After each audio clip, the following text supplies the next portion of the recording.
Welcome back. Oh, we're like toddlers who need a nap. I definitely need a nap.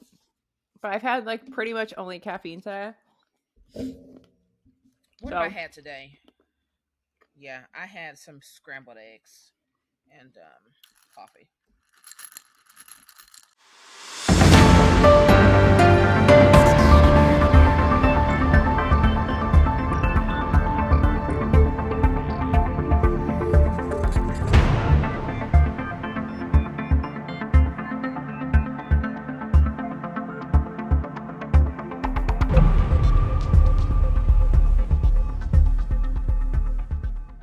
But I was definitely up too late watching that Lux real estate show in Australia.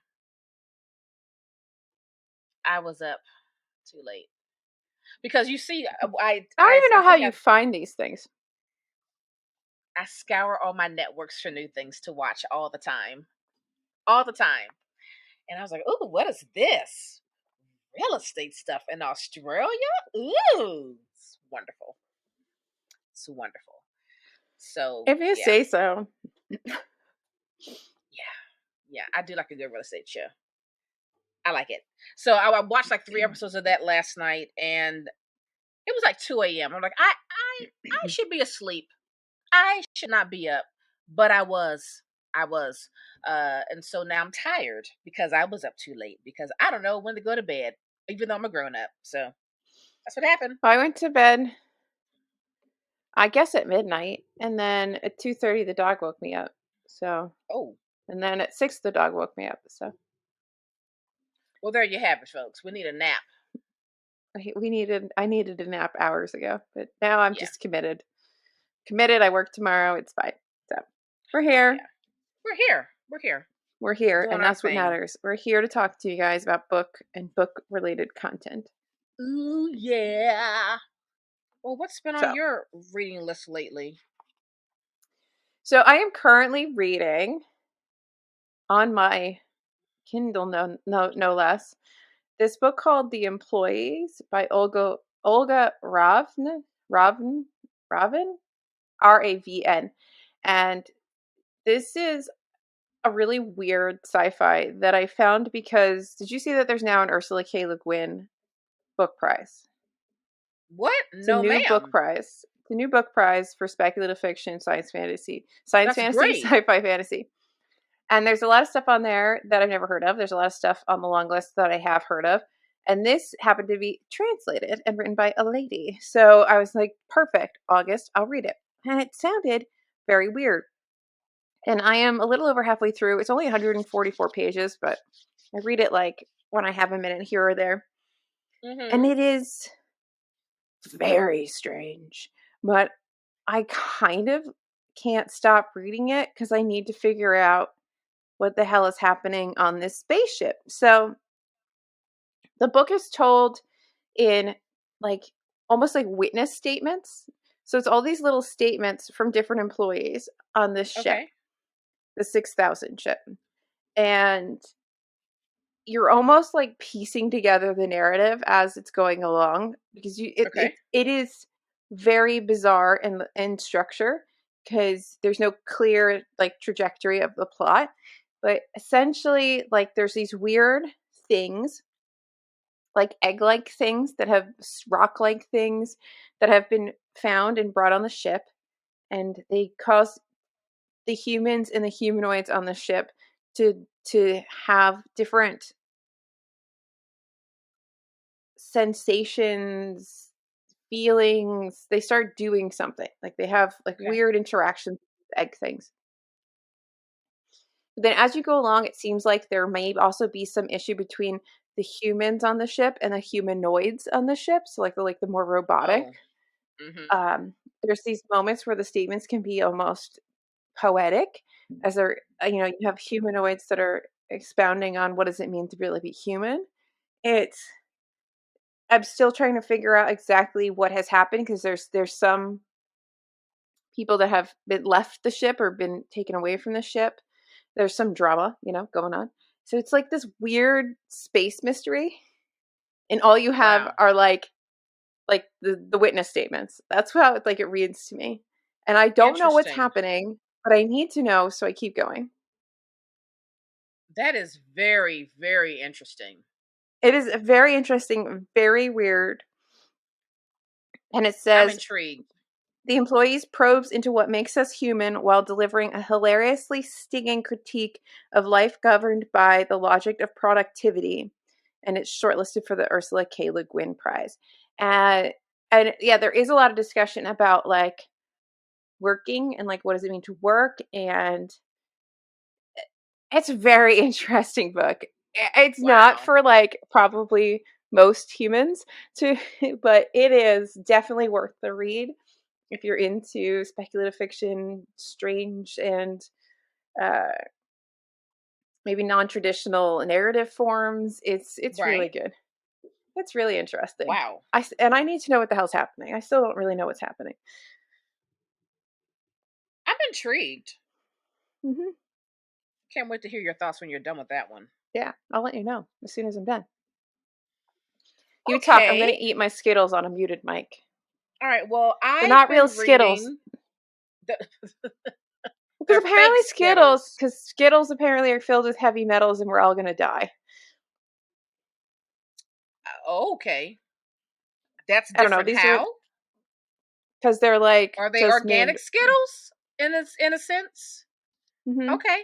Well, I don't know. Jesus found them. Jesus blessed them. They're fine. I shall eat them. okay. All right. Well, I've been reading The Awoken by Caitlin Monroe House, and this comes out August 9th. Yes, August 9th. Today is August 8th. By the time this episode comes out, this book will have come out already. And this is coming out from Dutton. Thank you, Dutton, for this advanced copy. So I'm only I've read part one, so I'm like 100 pages in, and we're following Albine Rivers, and she's a young woman who has recently found the love of her life, Max. Unfortunately, right before she met Max, she found out that she has terminal cancer. So she decides that she's going to take all of her money that she saved and preserve herself cryogenically until there's a cure for cancer. So years later, she is awoken from this cryogenic facility and she's very confused, obviously, because she's been in this state for such a long time. But she awakens to like an empty lab and this very frenzied doctor who's basically telling her things have changed, people are after her, and she ends up getting with this group of radicals who are trying to free the awoken people that have just come out from under being cryogenically frozen. And she's with these people and she's asking, well, hang on a minute. um the whole thing was I was going to be preserved until there's a cure for cancer, so where's my cure? And they're like, whoopsie. Here's the deal. This whole cryogenic process used to be something that was very much accepted, but under this new president in the Supreme Court, it's now looked upon as something evil and dangerous. And this new president is basically blowing up many other facilities. So us group of rebels have teamed up to try to awaken as many people as we can so they're not slaughtered by the president. So that's where I left off. It's very good. I was worried at first because I was like, what's happening here? It was moving at a very weird pace, but I'm into it now. So that's The Awoken. I suspect it's only going to get better from here. The Awoken by Caitlin Monroe House, out August 9th from Dutton Books. So I'm chewing away. That is crazy. yeah. Yeah. It would like But when you're reading certain parts, you start thinking about things that are happening today. I was gonna say fucking Oh, SCOTUS, man. law. Okay, so I'll read one part. It says, for decades, the Supreme Court refused to sanction the decommissioning of cryo facilities. It's illegal to resurrect people, yes, but the bodies and those facilities paid good money for preservation, and so preservation couldn't be taken away. If anything in this country still holds weight, it's the mighty dollar. The buildings can't be touched, or they couldn't be touched. Reddin's army of lawyers found loopholes: land preservation, danger to surrounding towns, bullshit reasons. They stacked the courts and are finally accomplishing what this country has been desperate to do for decades, whether people would admit it or not. Right? It's too soon. Right. It's just too soon. Yeah, so it's good so far. It's good. Yeah. It sounds really good. Yeah. Yeah. So there are some really, really, really good books that have come out this year, and it's like so exciting. I don't think I've ever read this many new releases in my life. Ever. So yeah, you're really killing it, and that really leads us into this discussion, because you're really getting good at this, and I suck at reading my arcs. Because in a timely manner. Sucked last year. I still think I'm going to suck next year because it's just not how I read. So let's talk about it. The discussion of arcs is always coming up. You know, I feel like every 4 months or so, it's the perennial conversation. Some conversation around arcs is out in the bookish atmosphere. How to get them? It's a privilege to get them. You shouldn't expect just all kinds of conversations surrounding so many things. Arcs. Yeah. So, where do you want to start? Do you want to talk about? Why don't we start with like how you get them? How did you start getting arcs? Let's do that, because I think everyone's road is different to getting them. Yeah, I think so. Perhaps. Well, how did you start getting arcs? So I was asked to participate in a book tour. This was in 2019, and I read a little bit of the synopsis. The book sounded good, so I said yes. They sent me the book, and then from that point on, that particular publisher kept sending me books. So you got a book tour solicitation by a publisher, not a book tour group. No, by one of those tour people on Bookstagram. Oh, you know those tour accounts? Yeah, one like Storygram Tours. Yeah, like one of those. They DM'd me and asked me if I wanted to participate in this book tour for this upcoming book. And I read about it and I was, oh yes, that sounds cool. And they sent it to me. And then from that point on, that particular publisher of that book kept sending me books. Mm-hmm. Yeah. They just added me to their list. Yeah, added you to a PR list. Yeah.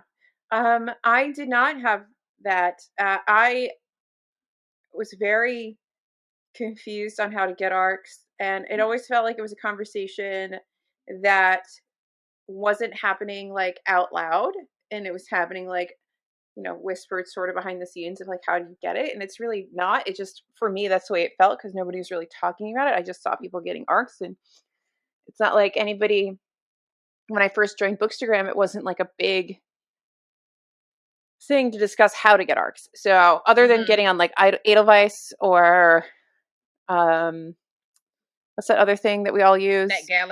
NetGalley. Like getting a physical arc, nobody really, in what I was seeing, was doing it. And Lacey, our friend Lacey, she said, oh no, I just email them. Here's my template email. And I used her template email, and I went through like every publisher at the time that I knew of, that I read from. And I just found their emails on their Instagram accounts, and I just was like, ba-boom, ba-boom, ba-boom. And essentially it was like, hey, I really love books. I have this account. It's small but growing. I really like to review books. I would love to be added to your PR list. I would love to receive arcs or be included in the chance of getting arcs, you know, whatever. So however it's worded. And then from there, it just kind of snowballed. And then, you know, like Tor answered me back. Like that was like getting on the Tor PR list was like my dreams came true. And sidebar, my lawn people just showed up, so of course that's going to be in this recording. So I apologize, audience. My lawn people are here. They just showed up. Sorry. Yeah, and it just kind of, it went from there. I did work with have signed up for some book tours through different book tour groups on Instagram. There's all different accounts. Storygram Tours is probably a big one. Booksparks is huge. Um, and I've done things that way. And what I don't like about doing the tour groups is that a lot of the times when they have multiple tours on offer, either it's a book you don't want, Mm-hmm. or the book that you do want to read is so popular that you don't get picked because you're small or you don't have the right engagement or whatever. Mm-hmm. So I find the competitive nature of that a lot harder. But I don't feel like the publishers have, I don't think they pay as much attention to the size of your account as you think they do. I They think don't. they That's pay that's attention definitely a myth. to the, like, are you actually reading and promoting books? And this is where I think you and I differ in that, especially this year, you're way better at reading your arcs beforehand. And I will, like, before pub day. And I usually don't, but I usually read my arcs eventually, like in that calendar year. I will read a good chunk of my arcs, but I will talk about my books a lot. Well, let So I me think back up that's a to big piece of what they just, this is all marketing, right? yeah. Well, let me back up to after I got on that one list and how I got on other lists and how I used to request books Mhm. and how I request them now. Mhm. So after that one publisher just started sending me books, they just added me to their list, then I would randomly get emails from other publishers. Hey, we saw this post. Would you like to be added to our list? And if I Mhm. went to their catalog and saw books that I liked, then I would say yes.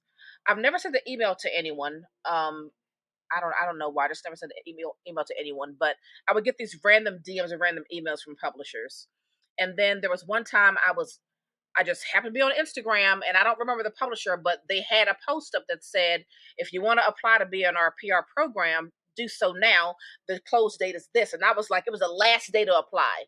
And Mhm. I applied and then I got accepted. So that's how I've gotten all of the relationships with the publishers that I work with now. And in the beginning, I would request all the books. But then you Yes. soon realize this is not sustainable because you are supposed to read these books.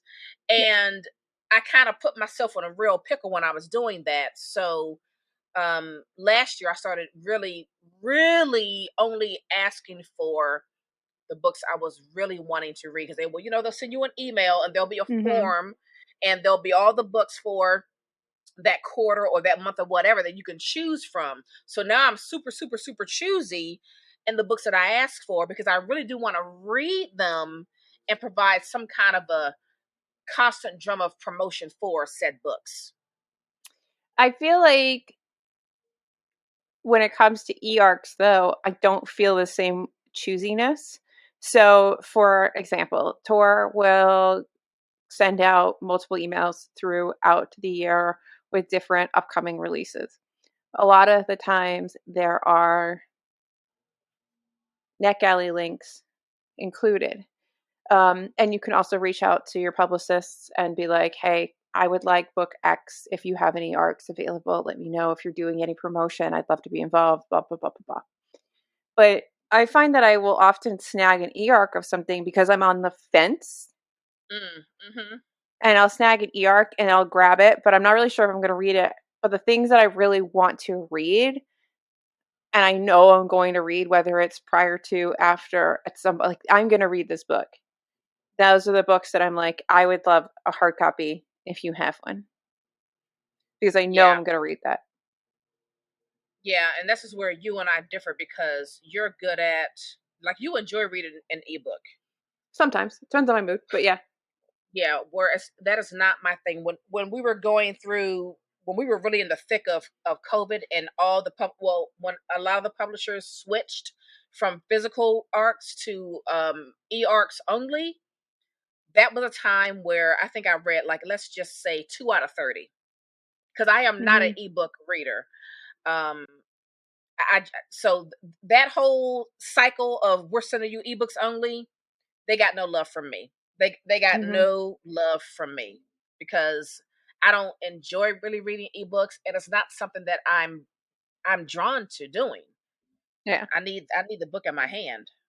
I mean, I will read the ebook, which is why I don't mind grabbing them if they're offering them. Because like, I feel like it's different when they just like include the widget and they're like, there's a NetGalley widget, grab it if you want it. Like, it's not my NetGalley score is abysmal, but I don't care because I don't really use it to review books. It's just a Yeah. lot of the publishers have moved towards giving out so many eARCs that it's just there. You're not I can't remember the last time I actually went to NetGalley and requested an ARC. It's just like that's the way that the publishers themselves are distributing it to you. So it's just kind of like this other weird shelf for me where things sit. Yeah, that's true. A lot of times, even though they're sending me physical copies, they still put a NetGalley widget link in the email. But there is Hmm. this one publisher, I think it's Pegasus, because they have like a lot of the crime books that I always want to read, but they only send the NetGalley widgets, and I'm like, well, I'm not reading it Yeah. because I just there's no sense in me trying to fool myself or fool you, publisher. Like I'm not going to read it. So, which is sad because the last three times they emailed me, the book sounded really, really good, but not enough for me to read it on an ebook. Yeah, a lot of I don't know. Do you guys read your ebooks? Like how do people feel between physical and ebook? I feel like you either like die hard love your e-reader or you're a physical person. I think because I Yeah. really predominantly enjoy audiobooks, which I would love to be on I would love to get in on more ALCs. Um because I just find it really hard to sit down to read. That stationary aspect is really hard in the way my life is set up. So um audiobooks are like a huge game changer. So to me, if I'm going to listen to an audiobook, at the end of the day, I often do that paired with the text copy. Mhm. If that's a Which is physical nice. book Yeah. or if that's an ebook, it makes zero difference to me Yeah. if I'm listening to it. Yeah. I did a ebook audiobook pairing one time, and that was when we had our Dracula buddy read, remember? Hmm. And it was fine, but like honestly, the whole time I was like, I should have just bought this book physically. I was a little annoyed that I didn't buy that book physically. I still wanted to listen to it because it was a fantastic Hmm. production, right? But I would have rather had the physical book in my hand to read along with versus my stupid Kindle. Yeah. So, What I don't appreciate is so there are some publishers that send you ebooks that are like weirdly formatted, and it might just be like the Kindle file. Maybe if I put it in like an EPUB, it wouldn't be, but like in a Kindle file, which is I think what the Mobi file, it's when they're the like the pagination, like the way it's put on the page is all hmm. weird and smushed together and not like an actual ebook. That Oh, bothers that's me. interesting. That bothers me so much. And there are certain publishers I really don't like reading their eARCs because they Because usually of the way it's come. formatted. The formatting is usually interesting, and I don't like it. I don't like reading like that. But if it reads like an actual eARC should read in terms of formatting, I'm happy. I'm fine. I Wow. can read that. I mean, I'm jealous of all the readers who are like diehard ebook readers because it would be nice to be able to read that way too, like consistently. Like I enjoy doing it. It would be nice to enjoy actually doing it. But I remember that one summer when you and I know that we had a couple of the same eARCs, Arc the of companion August and something. and the Yes, mall. The yes, and I mall. had that. Oh, the That mall was so book. great, right? I had that one Yeah. month where I think I read three. I think I read three ebooks, and that's a lot for me. But Hmm. then, like after that, it was like dead in the water, dead in the water. I I don't think know. what's helped is that I've started to develop. So I go through phases with my ebooks. And I think I started to get back into like a nice groove where my ebooks are for those times where things are down, like you have downtime, uh, you're in a waiting room, whatever. You don't have a book with you, but or you couldn't bring a full book or whatever it is, and you just have your little Kindle, you have it on your phone, you have it on your iPad, whatever. And it's just like in the weird pockets of your time reading, and less like hanging out on the couch reading, which I do sometimes, but it's less of that. Yeah. But now that I have that little thing, and it doesn't work on my Kindle because there is one on the Kindle, but it has like a second piece that's almost like a little arm that when you click the button, it turns the page because you have to hit the page on Kindle. But when I read on my iPad, I can just Bluetooth toggle it with this little, I got this little like toggling remote thing. So now I can just like snuggle in and toggle through the pages, because sometimes it's just awkward to, I don't know, sometimes it's easier to read on ebook like at night if you're like lying on your side, you got it up on propped up on a thing, and now I don't even have to like sneak my little hand out and go like tapping along. I don't know. I think it has its moments, I guess is my point. But it's not my favorite form. Yeah, I follow a good number of people where they don't get any physical arcs, but they are like heavy NetGalley arc readers. And I'm like, God bless you. I just that's a whole lot of e-reading. I just can't do it. Well, like that's okay, for me. Those are two different things. So like I can read on my Kindle, but if you want me to review something and you want me to like make a visual thing and put it out there as marketing materials, send me a physical book. Yeah. If you just want me to read it at some point and review it, which I don't really have like a massive review account. I talk a lot about books and in vlogs and everywhere, but I don't have like dedicated reviews. I'm not like a blogger that like dedicatedly reviews books, which you'll find out how I feel. It's not like I don't hide it. We talk about books here all the time. It's a different way of talking about it.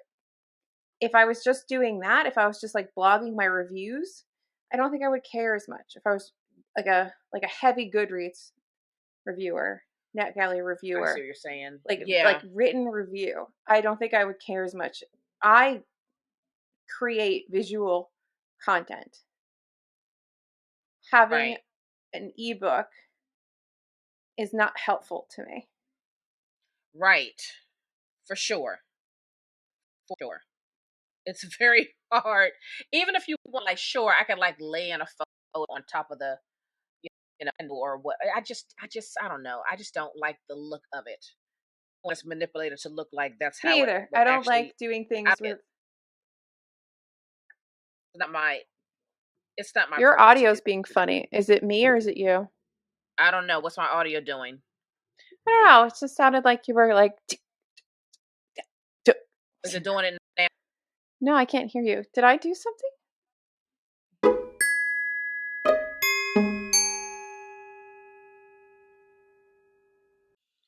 All right, where do we leave off? Jeez, see, that just breaks our freaking flow. Oh, you were talking about how.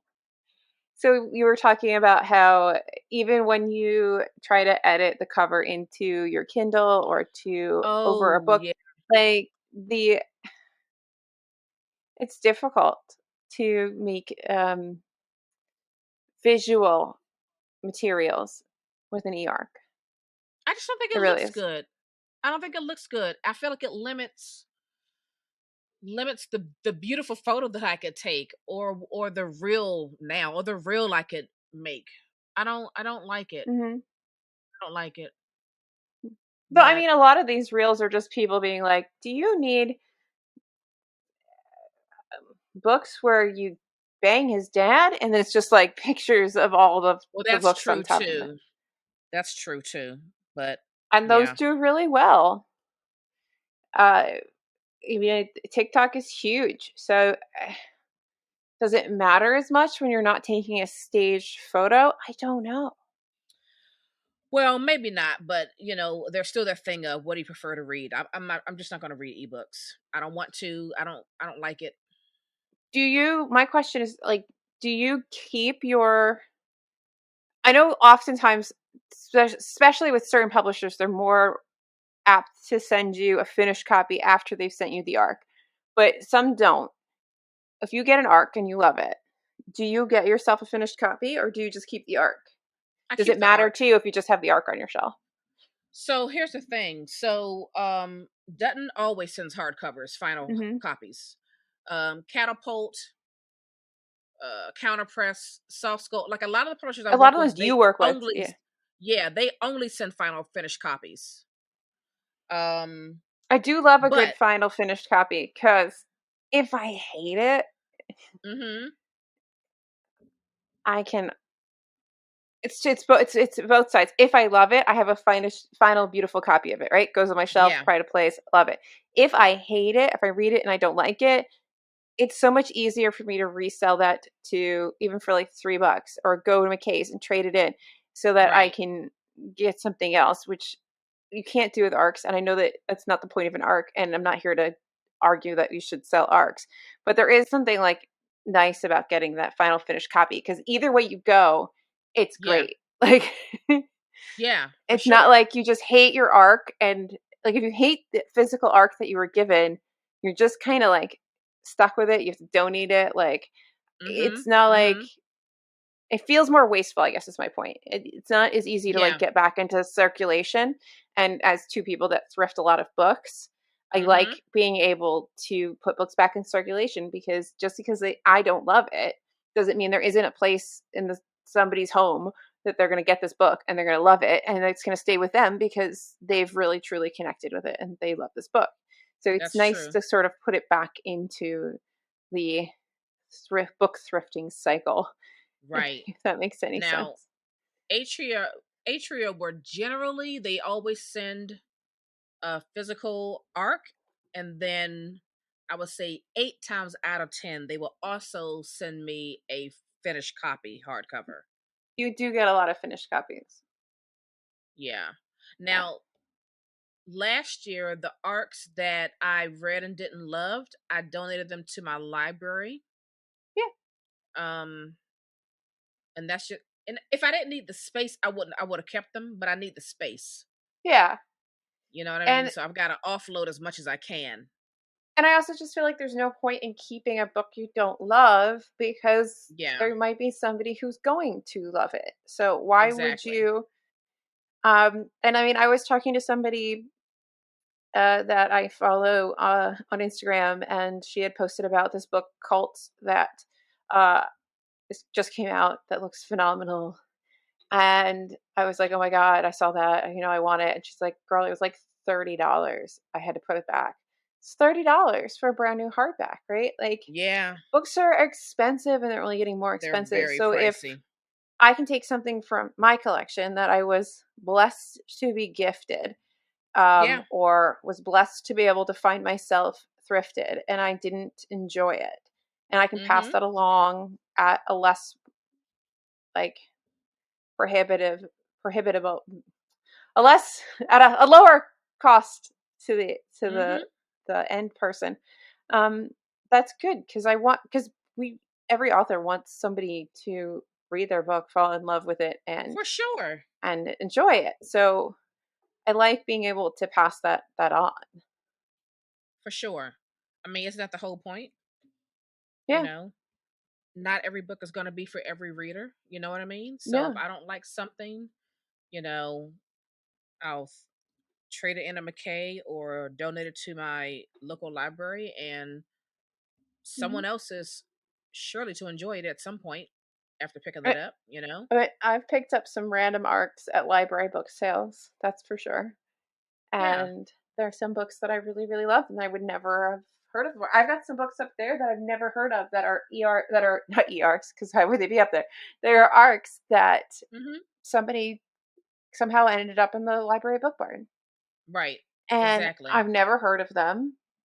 They could be shitty, but I would never have them. And I love that with a hobby that is just getting more expensive, you can contribute to that cycle of people getting and loving Yep. and books. I tell you, I do feel quite honored to receive ARCs, because if you're a one book a month person, buying a new book every month isn't that big of a deal. But Yeah. I read at least a minimum of 10 books a month, a minimum. Yeah. Hmm. That's a lot of money. I just can't justify that. Hmm. You know what I can't justify that. What's the average hardcover cost of a book? About $27. $26 now. Yeah. So we're talking almost 300 bucks, 270 a month? Yeah. No. That's a car payment. No, that's not no. I I mean, can't do that. it really is truly an honor. I mean, when tomorrow arrived yesterday from Knopf, I was like shocked because I don't really have that. I have a very new relationship with that publisher, and this book is like big. It's all over all of the I'm social new with them medias. too. And I'm like, I can't believe. I know I have requested it, but that doesn't mean anything. I can request all kinds of things, and Well, I don't get. And I was like, have you oh my noticed the god, change in the lingo? in what way? So on the forms now, they say application. And I think it's because they want to let you know, like, just because you're filling out this application doesn't mean you're going to get this book. Oh, I never noticed that because I never assumed I was getting anything. Yeah, well, So I've seen sometimes, this like last year. The forms would just be like, just fill it out. We're going to send it to you. But now, even the publishers are being a little bit more picky because now there are applications to get books. yeah. I mean, when I got the Book of Night, I was like, I can't believe you sent this to me, the humble book reviewer. Like, Yeah, it's it's still astounding to me sometimes when the things that I get that I didn't think that I would ever get. I mean, when I saw that announcement about the new Han Kang book, I was like, "Do you think I could ask them? yeah, I yeah. should try." So, so a lot of people think that you have to have thousands and thousands and thousands of followers in order to get arcs. When I when I started getting my first round of arcs, I did not even have 500 followers. Oh wow, I think I was maybe around 2,000, either just below or just above. But my account's only like 4,000. Like I feel like I joined in bookstagram when it was still really easy to grow Mm-hmm. because I feel like I had like a pretty decent growth right in the very beginning, and then when they introduced reels, I just stagnated based on the algorithm. But Yeah. I think I only had that many people because I waited so long to ask for arcs. Yeah. Well, I'm just letting people know, like, don't think you have to have thousands and thousands of followers. You don't. The You truth don't. of the matter By the is, time I hit 1,000 followers, I was already working with at least 4 publishers. By the the, time I the, hit a tr- thousand followers. the truth of the matter is that, like anything else, if you don't ask, you're never going to get. So just ask. And almost all of the publishers, one, follow publishers online Mm-hmm. and interact with their posts. Make sure that your feed is reflective of who you are as a reader, or the content that you're creating is who you are as a reader, and approach publishers that fall in line with the books that you enjoy reading. Right. And maybe they don't send you something, maybe they send you one thing, and then slowly you build a relationship, but you're never going to get anywhere if you don't just ask. And honestly, almost all of their contact info for an initial contact is in their profiles, either in the email button or somewhere Mm-hmm. in something uh, on their profile, and just go from there. And Right. I've seen some things with different discussions because I'll go on Zoom chats that different publishers host for different reasons. And one of the things is like, if there's a book you really want that's coming out, and you email them, and like they get a lot of emails very quickly in the top of the thing, be like, book X is coming out in November. I am an absolutely huge fan, or this is why I love it, or this is what I'm related to. Something to catch them so that they Mm-hmm. understand your genuine interest in the title, and they're not just like trolling for books or something. Right. And they might just see that, and yeah, they might send it to you because you really will truly and with your whole heart promote that book in a genuine way. And that's Exactly. huge. So, number one thing is to just ask, Yeah. but don't expect to get, because you might not get anything. I get rejected for books all the time. Yeah, that's a big one, the expectation thing. We we are not deserving of these advanced copies. I mean, You know what I mean? Like, would I have it's a loved an gift. arc of Babel? Sure. Did I even ask anybody for one? No. Right. But Right. would I have loved one? Sure. Am I mad that that somebody didn't just like decide that I should get one? No. I never even Right. attempted to reach out for one. Am I mad that I didn't take Tor up on that finished copy of A Strange and Stubborn Endurance? Hell yes, I am. As you should. As you should, because they offered. They offered, and I knew I was going to fall in love, and I did, and here I am. But that's okay. I have a But see, beautiful arc. you have a really good relationship with your tour rep, so you could just I email. I really like the way that Tor does their titles. Different titles have different publicists, so there's different people that I talk to there. So I don't know. It's like I talk to a lot of people at Tor because different publicists work on different books, and there's a Hmm. couple other things under their umbrella like Forge and stuff like that. Whereas with like some other publishers, there's just like one person that I work with all the Yeah. time. Um, but however Tor does their stuff, I really like the way that they reach out. I feel like I get lots of little reach outs throughout. There's like a big reach out that's like, this are the titles that are coming out in November. This is our catalog for December. Here are the people that are working on these books. Reach out to them if you're interested. And then they'll be like, throughout the month, I might get emails that are like, hey, Alyssa, I did you see that blah blah blah is putting out this book?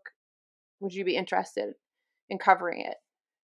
And Yeah. like I just feel like there's a lot of touch points, which is really nice because I feel like you're really working, as opposed to some other ones will be like, here are our books, fill out this Google form, peace. Like Yeah. it's a much more like personable relationship, it feels.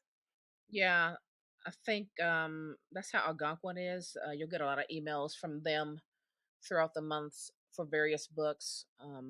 And some of the other publishers too are really good at letting you know, like, hey, you requested this book and we've just sent it out to you, which I appreciate. That's nice. But at the same Hmm. time, I do like a straightforward, like, these are our books that are coming out in the next 2 months. Select what you want. You know what I mean? I don't mind that either. I like I don't. how, what is it, KDP, which is like Knopf, Doubleday, Vintage, whatever. They send that big email with Yeah, all the. It's nice and clean. It's neat. I like that too. yeah. There's some really interesting stuff coming out from them. Uh, that's another discussion, but I'm excited for some things that are coming out from them. But yeah, and like Angry Robot reached out to me uh all on their own. I think after Maleficent Yeah. 7, they reached out to me, and it's still like I think I've got like two book tours going with them to August and September. Hmm. And it's kind of exciting to get it's exciting once you start really building relationships with different publishing houses.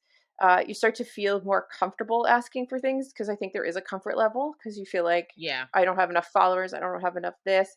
But that expectation is huge. Don't expect to get everything. Don't get mad. Don't be rude. Don't act like you're entitled to anything. Like Right. it's a privilege to be given books. It really is. Yeah. Yeah. I mean, it's we're helping them, but they're also, helping us with that bottom Yeah. line of that almighty dollar. But like, You know. don't think that there's some like gatekeeping happening, which is what I kind of felt like in the beginning. It is real easy to just reach out to places. Look at the books that you read all the time. Oh my God, I read from Scribner all the time. Let me Right. reach out to Scribner, whatever it is, and see if you can get on their list. And Right. you might get on their list. But I And you think what might you have said to ask again earlier. in a year. Well, but also I think what you said earlier, just go to their Instagram profile first and click on the link in their bio and see what it says. a Yeah. lot of times there's a link there to be added to the list, or a link Yeah. there to apply to be a part of their PR program. And Yeah. I would highly recommend, if there's a, if there are publishers that you really, really want to work with, make sure you turn on their post, reels, or story notifications, like Riverhead, for example. Riverhead will put Mm-hmm. on their stories, okay, like right now, this book is coming out, on this date. Click the link here to request a copy. Mm-hmm. So, like, put on those notifications so that you're aware of what they're doing. Because I Yeah. wasn't really sure. I wasn't sure how to get on Riverhead's radar, but again, I happened by accident to click on their stories. It was like, the last white man is coming out on this date. Click here if you want to apply for a copy, and I did, and they sent it to me. Yeah. You I just never think that know. you never know. I think the important thing is to follow the publishers you like, to not be scared, to reach out. There's contact information there for a reason. They want to work with creators. They send us a book and get free marketing. Okay. It's not totally free because they had to pay for a book, but I promise you that they did not spend $30 to make that book and send it to you. So they want to work with people. They might not want to work with you for whatever reason, but maybe on a different title they do. So Right. reaching out and establishing those relationships is huge. Yeah. Yeah. But also, at the end of the day, you know, we can always just get these books from the store. Like, at the end of the day, these are not books that aren't available to everyone. You can, request to your local library if you have a library that's close to you, or you can, buy them if your wallet says yes. Yeah. So, if you don't get an advanced reader copy, it's not the end of the world. I find it really helpful for, if you really are truly reviewing books in some capacity, having some idea of what's coming is huge because that's the point. That's the way that's the working dynamic between the publisher and the reviewer is knowing what's coming along. And you and I do episodes where we talk about anticipated reads, Mm-hmm. and you can research that stuff, but a lot of times it's from arcs that I get, it's from the catalogs that Mm-hmm. from the publishers that I follow, because that's what I'm really looking at all the time. And Right. I want to you want to know what's coming in the areas that you like so that you can promote things that you truly enjoy, because you Right. want genuine review and genuine enthusiasm and whatever. Because a lot of times I feel like we watch people on Instagram and it's around Tuesday, Monday, Tuesday, Wednesday, these posts start going up, and you're Mm-hmm. like, did you even read the book? Do you like the book? You see the book everywhere and then you don't hear about it ever again. You finally read the Right. book and you're like, well, this was shit. Why was everybody talking about it? Oh, because it was like the thing that everyone just latched onto for some reason and put it out there. The publishers put a big push behind it, sent it to everybody. But those books end up being fleeting, right? You buy them, they come, they pop, they go. But then there's books that really genuinely start a following, and Yeah. those are created by people genuinely reading and loving the book. Yeah. I mean, know that if your Tuesdays are pub days, so you're gonna see, if people received um arcs from publishers, they're gonna post that book on pub day for sure. Because you want to do your part and promoting that book as much as you can. I mean, that's Unless the you're whole me point. and you don't. Well, I am really yeah. bad. So like I don't know why anybody works with me, because I am really bad at like the standard things you're supposed to do as a book reviewer. I'm really bad at completing a written review. I am really bad at like remembering to make a Tuesday pub day post, or to even Mm-hmm. remember that like this is the day that this book comes out, because I'm just like, ooh, it just goes into like the, I don't know, the pile of books that I'm going to get to that I'm excited about, and I read Yeah. them and I talk about them as they come along. I'm not good at, I guess, following the timeline, I mean, but I I've will definitely had to promote the make some changes. shit out of a book if I love You it. do. You do. And I I see. I talk I about think them. you're I good just at. don't That's what I think you're good at. non-traditionally. Yeah. But I don't think it's a thing about being traditional or non-traditional. I just think I want you to fucking talk about the book. And you And I do that. do. I just don't do it in like the standardized way, I guess. I I'm just like, mean, oh, I got this book.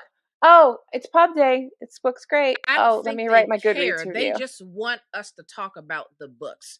You talk Mm-hmm. about these books on our podcast, on your YouTube. Like you're always talking about the books, which is Yeah, what they want you to do. it's Now, I true. know for me, I've had to change, like, I've had to pay more attention to and like keep a little note on my phone with all the arcs that I get with the actual pub days because I have made a decision this year that I really want to try to read as many as I can before they actually come out, just to kind of keep myself ahead of the game. Because last year I got so behind, I felt like there was no catching up, and I don't want to feel that way again.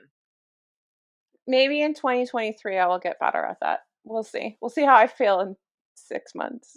Yeah, because just for the people It's that four don't months. know, Really. like for the people that don't know, like it's August now, but like we're already getting arcs for books that come out in December and January and February of 2023. Yeah. So you need to have some kind of a organizational something, And those going books are on the so they don't worst. slip your mind. Those books that are like you get and it's 4, 5, 6 months out. Those books are Mm-hmm. the worst because I truly forget about them in the time frame. So like at some point Right. after a month or two, I just think that they've been published. Right. And then I realize they haven't. And I'm like, That "Oh crap." and that's why I had to start keeping a note in my phone with the pub dates because I was just getting lost in all the release dates. Well, It was a mess. this is out in January. This is Bad Crate that Double Day sent over.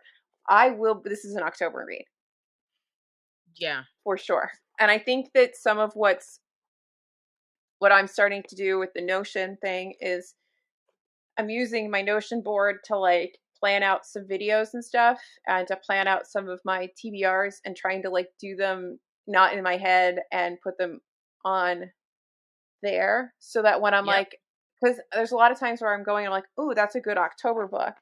But like if I can actually just make a little card that's like my October shop your shelves, like I can put Bad Cree on it, I can put Gallant, I can put whatever, and I Right. can stick it on Right. there and I will actually know. I Right. will remember all the things that I wanted to do. So like for me, it's just getting organized, and I'm not I live in chaos, so and I get Yeah. overwhelmed if things get too yeah. I get overstimulated easily. But also, there are times like just the other day, well, over the last 4 days, I've received 3 or 4 books and they all come out like like on the 9th. That I don't like that Obviously, either. those I I can't can't read complete those. on time. Yeah, So I have to read them after the fact. So, even though you may have all these grand plans, sometimes you will receive, books that are coming out like that very next Tuesday or the following Tuesday. And yeah. Like it's, this comes out tomorrow. I got it yesterday. This yeah. is the Bronze Drum. Did tomorrow and tomorrow actually come out yet? I don't know, but it Yeah, either that already just came came in. out. But like I Hmm. got it yesterday. Like there's so many things, and then you know what screws me up? It's like book of the month. Book of the month will give you books early too, and that Yeah. confuses me because I think I have it already and I don't. I think it's out already and it's not. That's what I meant to say. Yeah. Um, Exactly. but yeah, Notion's really helped me be more organized, and I mean, like I'm in like baby organization because you know what you create content with me. I am Hmm. not the amount of things that are just in my head. They're just in my head. Oh, that's too funny. Um, Making them not just live on my in my head so I don't forget something. I mean, I do fairly well with almost everything just being in my head, but you know, Yeah. it's very fallible. I I can't keep it in my head. It's too much going on. It's absolutely too confusing. And Tuesdays roll around really quickly. I Like know. you blink and it's another Tuesday, another Tuesday, another Tuesday, Do do, do you want to know? Here's my cheat. So there's an account, and I wish I could remember who they are. Maybe if I put in pub day, I'll find them. There's an account that every week on Instagram on Tuesday puts together like a big slide of like all the books that have come out on Tuesday, pretty much all of them, most of them. And Mm-hmm. they are my cheat sheet because Is they it will have Franzen hit Comes Alive? maybe, I don't know, hold on. Franzen from Book Riot? I'm gonna search the tag and I'll find it because it'll come up. But there's a few different accounts that do it. This is just one that I see all the time, and I will make sure that I'm following those because I get so lost. If you're like me and you're lost in life and everything's stuck in your head, just find somebody who's organized and follow them so that at least on Tuesday you'll be like, fuck, I need to post this thing. I have that Right. book. And That's right. I see, have that book. I need to go get that. I It's try with not all my it's might to it's not prepare the ideal. post, to write it beforehand. It's not ideal, but I I don't like the day of, oh crap, now I have to write the caption and take the photo. I'm so pissed at myself if I've missed the mark and I have to do those two things on the day of. see, like that I doesn't hate bother that. me. I hate it. I hate That it. doesn't bother me. I mean, the fact I that hate this it. week I have 3 YouTube videos that were edited, complete, and ready to pub on Sunday night, I don't know who I am. I mean, yeah, for sure. For Here we sure. go. This person. It's Kelsey's Booked Up and Diverse Reading. Um, they have really good like sort of summation of what's coming out on each pub day, and for me, it's helpful because I'm a Oh hot my mess. goodness. What I try to What? do is what I I'm try to just do is when giving I get the new other. arcs in the mail, I try to immediately go to my little note and put the Mhm. title in and the date. Maybe when I get better at my Notion, I will add that as a layer of organization. But we are in the early phases. We'll get there. And for now, that is my cheat code to be slightly less chaotic if you are also a chaotic human. Let me also say that sometimes, as you change as a reader, your relationships with publishers will change too. Like, I'm not asking for as many books from Penguin Teen. Like, I think they sent the last two times they sent their little, form or whatever, I didn't select any books. We just don't really But read that they much YA. Exactly. But, on one of our episodes, I had talked about the Davenports being one of my anticipated reads. And my rep from Penguin sent me an email asking me about if I wanted to get an arc for Davenports, which I said yes. And I just got that a few days ago. So, you may find, as you change as a reader, so will your relationship with publishers. You may decide, I don't have a desire to work with them anymore because they're not really putting out things that I have a desire to read any longer. Yeah. So, and that's perfectly normal. Yeah. We all grow and evolve in our book consumption and the things that intrigue us. I mean, I used to read just a lot of mysteries and I just don't read mystery like I used to anymore. Yeah. Mystery thrillers were my jam. Regency romance was my jam. I still love those things, but I found other books that I'm just obsessed with Exactly. at this Exactly. juncture. So what do you think? Like, I've heard people who think that if you get an arc and you write a review about it and the review is good, that you're lying. I mean, I think that sometimes people feel that way, but I think that all depends on the reviewer, and I think that your job as a content creator is to, if you really want to have a following that lasts and is dedicated, you need to be as authentic as possible. So I Mm-hmm. think with that in mind, I would hope that people are being truthful with their reviews, but I also know that there are going to be people that are lying Mm-hmm. because they feel like they can't say something bad. Yeah. But I would also say just don't make the blanket assumption that just because this person is reviewing an arc, that review is a lie. Yeah. You know what I mean? Don't make that general assumption. You know, Yeah, I try hard to like. I'm honest, and I have to also because I can tear a book to shreds. I try to always be polite So because the I author don't want to will do that. eventually see the review. So I try to be polite. There are people, and like, maybe I should bring back that little series of 1-star reviews again on the channel because they're fun. There are people that are really good at writing like just snarky, quippy, Yeah, negative reviews about books. And I really only like doing those 1-star review videos about books that I really love because I think that they're funny and I really love yeah, the book. So I don't feel like I'm bashing the book. I'm just right, yeah, laughing at like witty reviews. Um, but the thing is, like, people, the author will eventually see it. So I try to just be respectful. Like, I'm not the yeah. person who's going to write a quippy review unless maybe it's about the night circus. I mean, there have But been times where I've read a book, an art that I really, really did not like, and I was like, I don't even know how to put this into words without sounding like a complete asshole, and I just don't talk about it. yeah, And that's just me being honest with myself. Like, I don't even know how to form a post about this book that's not going to sound like I'm just completely being such an ass.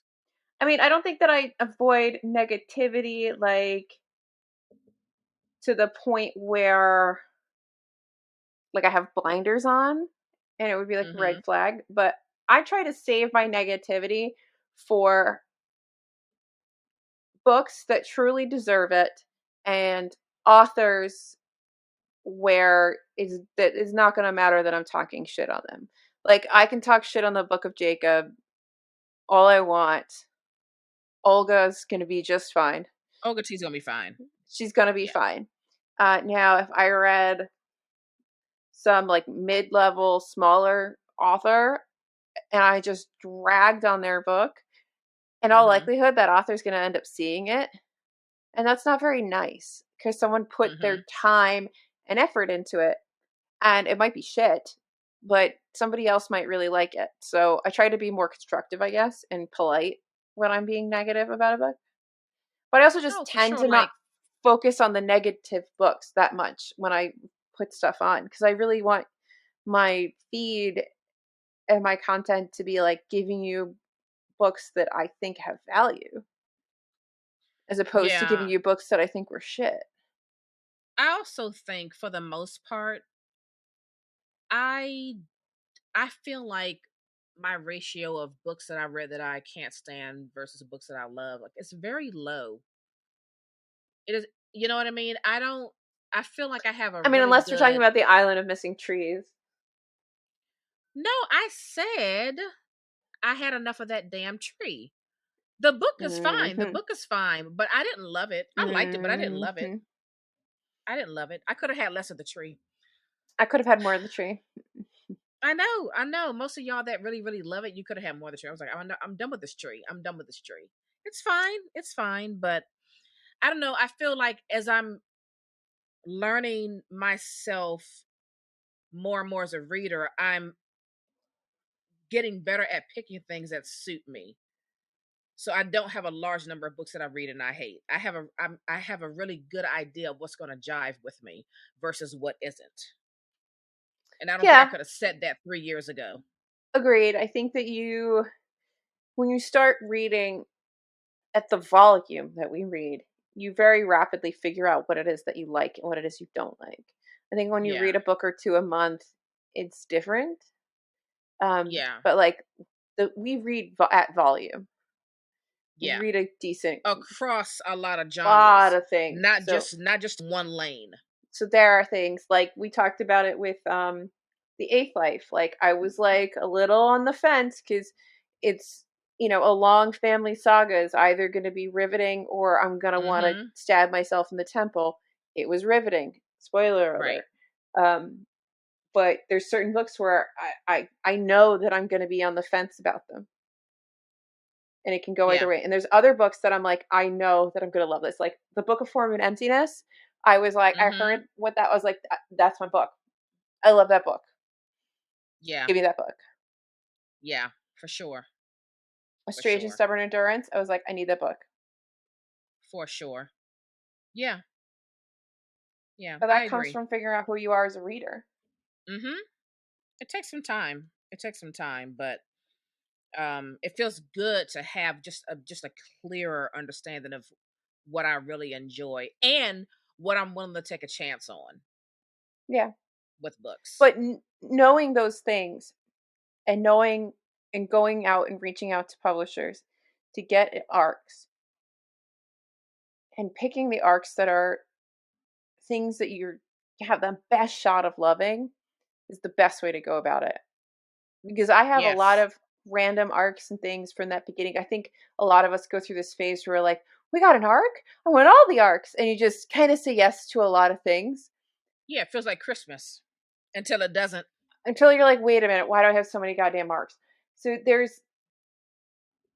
if you can try to shorten or avoid that period and really hone in on the stuff that you really, really, truly connect with, and then write honest reviews, Mm-hmm.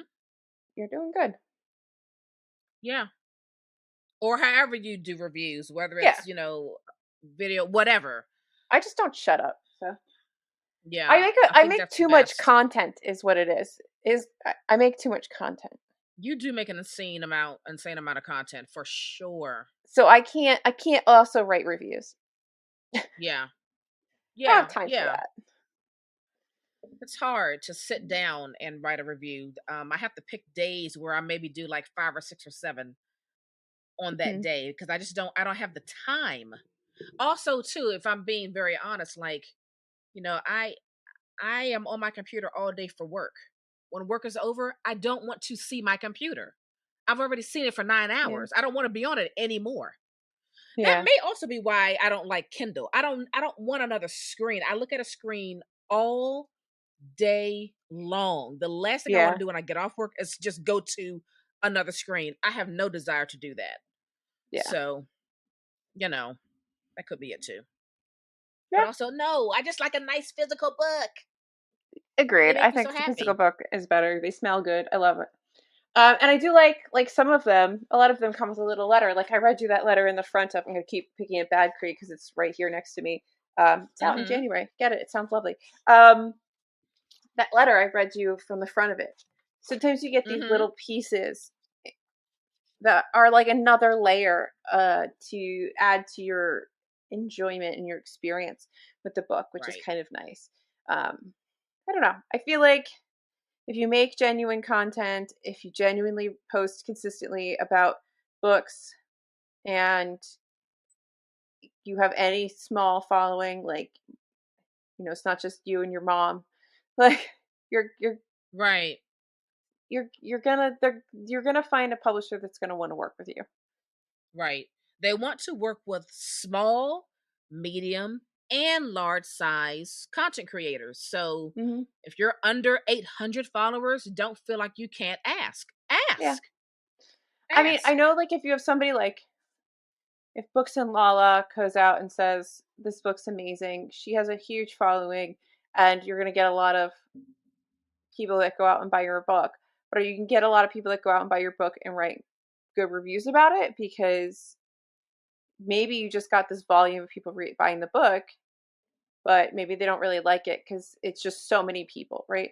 But like Right. if you follow a smaller or mid-level creator, um, you might be more aligned with them. I feel like there's a little bit more intimacy there. So the people that are buying the book that you were raving about probably really also love books like the book you're raving about. Yes. Yes. Does that Yep. make sense? Yes, it does. Yes, it does. Yeah. So, They all have value, is everyone, my point. yeah. And there are various paths to getting arcs. I don't think many of us have the exact same path. Like, again, you just heard us and I talk about our paths to like working with publishers. They're very different paths. And we work with very different publishers. I think the only one we really have in common is Doubleday. No, it's the whole Oh, and KDP, Penguin the Twin. Doubleday Yeah, I cut know. off. That Yeah. that the KDP and I think Penguin Teen is the only one we have in common. Mm-hmm. Yeah. So Yeah. there's so many publishers out there. Like, There's so many. it's Europa crazy, the people. editions. I want to be on your list. I love your Europa editions. I mean, Grove would be great. Grey Wolf, or So Europa, many. Orbit. For the love of God, Orbit. If you're watching this, I would love to get on your PR list. Yeah. Also, Yeah. can someone tell me if the Orbit paperbacks for for the Expanse, do they sell them overseas? Can I get them on Book Depository? And are they the same size as the ones we buy here? Because I need to get the last couple. Oh, that's a good question. These are my pleas. That's a very good question. Yeah. Because I've hesitated on getting book 8 because after book 8, it's just hardbacked. But now you're only a couple months out from having the final book be in paperback, right?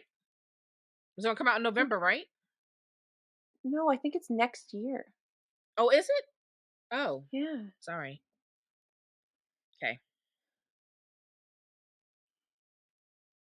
I guess I'm gonna end up having 2 copies of the final book because I pre-ordered the hardcover, so I have 8 paperbacks and 1 hardcover. I can't do Not it. I can't including do the it. special edition of Leviathan Wakes. I'm not counting that. I have that. That's different. That's a pretty book. That's Yeah, for like I'm not counting prettiness. that. But like, I can't do it, Naomi. I can't have just 2 random hardbacks. There's too many books. I know, but I did it, so. I know. Those are your shelves.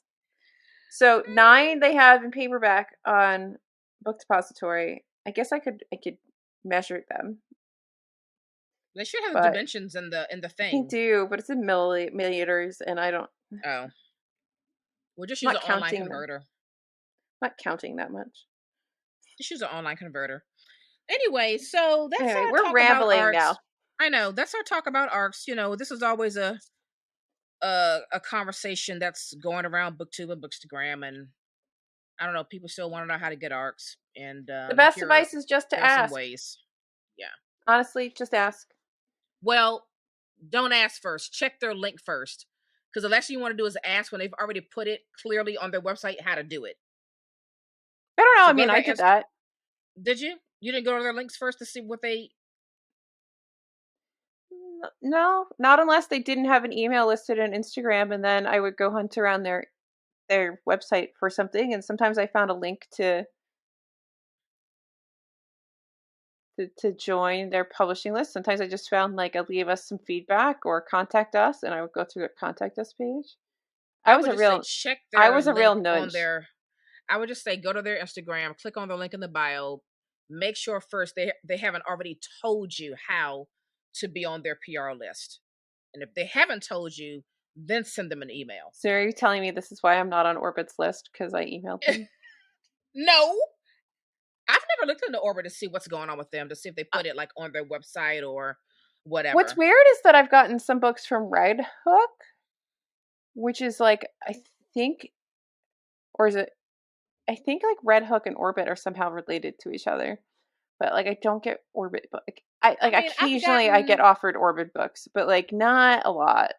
I know, it's like I have gotten offered a Tor novella and a Forge one, but I'm not on their list. But like, they saw that I'm obsessed with Murderbot, and so when the last Murderbot book came out, they were like, "Hey, do you want an arc?" I was like, "Hell yes, I do." So why didn't you respond and say, "Hey, and can you add me to your PR list because I love you"? I don't know. I don't think about it. I also don't read as many Tor books as you do. That's true. I don't. I think a lot of them sound great, but when I really think about it, I don't read a lot of their books. You read a lot of their books. I think even if you weren't on their list, you'd be reading a lot of their books, period. Mm-hmm. I like reading from them. You know, like, I'm going to pre-order, as I always do. I'm going to pre-order the next book in the Weber Children's series. You know, that's happening, right? Yes. The next Murderbot Diaries book that comes out, I'm pre-ordering that, period. That's happening. But like, I don't buy them. Yeah. I don't, I do buy a lot of Tor books, and I read a lot of Tor books. Just look at my shelves. They're like almost all Orbit and Tor over there in Fantasy Corner. Yeah. I have a lot of Orbit books too. So, But when they offered me the Murderbot book, the thought of asking them, it just never even dawned on me. Well, It's next fine. time It's fine. you will. Yeah. Yeah. So. Because if you don't ask, you'll never get. Life lessons with Yeah. Alyssa. Yeah, that's true. But I'm okay not getting from Tor. It's okay. Okay. It's okay. Like if I had my pick, I just want Europa editions right now. That's who I want. It's like you can have Tor, or you can have Europa editions. I would like Europa editions, please. I would take Tor. I I'll know stay you with love my Tor. Tor people. I I love love Tor my Tor too. people. I love Tor. I love Orbit too. I love Speaking of Orbit as well. Tor, do we want to do our book recommendations? Because I have a Tor book recommendation. Oh my God, so do I. Who knew? That's so funny. I'll go first. Okay. So I thought this would be a good one because we were talking about arcs, and I actually got this as an e-arc and then went out and bought the physical copy of it because it's just so beautiful, and I knew I was going to love it. This is from Tor Nightfire, which is like their sort of newer kind of horror division, and this is T. King Fisher's What Moves the Dead, which has this fantastic cover on it. The book is stunning, like throughout. I mean, how could I say no? When as soon as I saw it, I was like, yes, and then I immediately read it like the next day. It's beautiful. So this is a sort of Fall of the House of Usher inspired story. It is queer. It is like gothic and suspenseful, and it is kind of wonderful. There is this our narrator and main character is returning to this town because he's been called back to like take care of his friend and his sister because like they're very sick. um Alex Easton's a retired soldier, and Madeline Usher is dying. So he races to their home uh, to be with them and to see what's going on. He on the way there he meets this little old lady who's kind of funny and loves mushrooms, and she's really funny. I really enjoyed her. There's all these mushrooms, there's all these weird hairs around. It's very like strange, like the pond thing outside the front sounds like some sort of primordial goo, and it's just very weird. And Madeline's very strange, and the house is very decrepit, and everything's just kind of like perfect gothic, right? Like it's just something's up. And then the story starts to unfold, and you start to figure out like, why are the hairs so weird? Like, what is wrong with Madeline? What has infected her? How can we stop this? Da, da, da, da, da. And it's just a wonderfully short, like you can read this in one little sitting, little horror novella that's beautifully written, and it's just wonderful and creepy, and like the right amount of creep. Like it's not too creepy, but just enough to make you go like, eye a bunny rabbit on the side of the road just a little suspiciously. Right. Right. It's really good. And I've never read to my recollection, The Fall of the House of Usher by Edgar Allan Poe. So I did pick up a collection. So this is funny. So I went to the book barn and picked up a collection of Edgar Allan Poe poems and short stories and stuff. And then I got home and put it on the shelf next to a collection of Edgar Allan Poe short stories and poems that I already had. That's funny. So now I have two, and they're very like, I think the one I picked up is a little bit more expanded than the one that I had. So, but my stupid self. But yeah, this was really good. I know it's been kind of making the rounds. I think mainly because of the cover. I really want to get to Nettle and Bone. I do have that arc from Tor, and it's also out from T. Kingfisher, who's written a few books, but these are the only two that have come out from Tor. And I've heard really good things about Nettle and Bone, so I'm hoping when I get out of August and all of the women in translation stuff, I will hop back into fantasy. It's starting to come upon fall, so all of the blood and gore and gothic and guts and just mystery, and I want all of it. All of it. All of it. Yeah. Well, what's your Tor recommendation? Well, it's the Old Man's War series. Oh, yes. She's been obsessed. I'm obsessed. Okay, so there are 6 books in the Old Man's War series by John. Is it Scalzi or Scalzi? I'm not sure. I've read the first 3 books, and Mm-hmm. first of all, they're really, really quick reads. They're so enjoyable. I love me a good old space opera. So, I do feel like you 75 year read them really olds, fast. they're so quick. You can read these in a day. They're so quick. So 75-year-olds volunteer to join the Colonial Defense Forces because they think they're going to like get younger, like have their aging stopped. So Mm-hmm. that's why many of the 75-year-olds join. But what happens is they kind of make like a carbon copy of you, and they like upgrade your body and your mind and all this kind of a stuff. So it's like you're like a younger version of yourself, but like with all these like advanced modifications. It's pretty cool. So anyway, each book is like a different, scenario, of course. And I just think they are wonderful. They're fast paced. The characters are great. Also, the writing is so funny. John Scalzi has a sense of humor, and I love it. I love a There's good so much. funny fantasy. I think Oh that my like gosh. This is sci-fi. sci-fi, fantasy, speculative, they're all the same thing to me. He's I know funny. they're not, but they're all the same thing to me. He's really funny, and these books are just a joy to read. So I'll be starting book 4 next month, and I just think if you want a nice, you know, we're in space, kind of a series that's kind of light and airy and fun and fast, check out the Old Man's War series by John Scalzi. If you Again, this is a find completed series. There are 6 books. if you find them again at McKay, I saw them at McKay the other day when I was there. Let me tell you it, something. Let me tell the audience and you. Well, you already know. Audience, I will hunt down books at a thrifted price for months and months and months on end. mhm. I looked for this series for like a whole freaking year last year. By the time November got around, I hadn't found them. I found like 2. I think I found these 2 at the at McKay. No, 3 in Zoe's Tale, and I ordered the last 3 from Barnes and Noble. Actually, I went to McKay. What was it? 3 days ago. There were like 6 of these books in this Well, series. if you go back and they're there, I would love some. I mean, I think you'd have a good time. I I think I think you'd would have a good too. time. We know what we have You to get know? to. A lot of things, but you know what we have to get to? The Black Company, Glenn Yeah, Cook. let's start that next month. Let's I'm start here it for next that. month. I know. Yeah, let's start that next month. But anyway, that's my recommendation. If you like sci-fi, if you like being in space, if you like a little bit of comedic moments in your sci-fi, check this out, the Old Man's War series. Love And it. again, it's completed, so that's wonderful. It's completed, 6 books done. Boom. There is like a wonderful satisfaction that comes when you've finally thrifted a whole completed series. Oh my gosh. Mm-hmm. It's like nothing else. There's nothing beats it.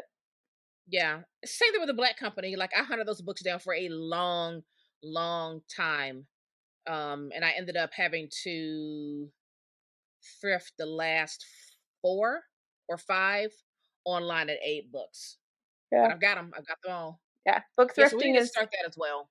yeah. Book thrifting is a hobby all on its own. Yeah, I mean, I really like a good hunt.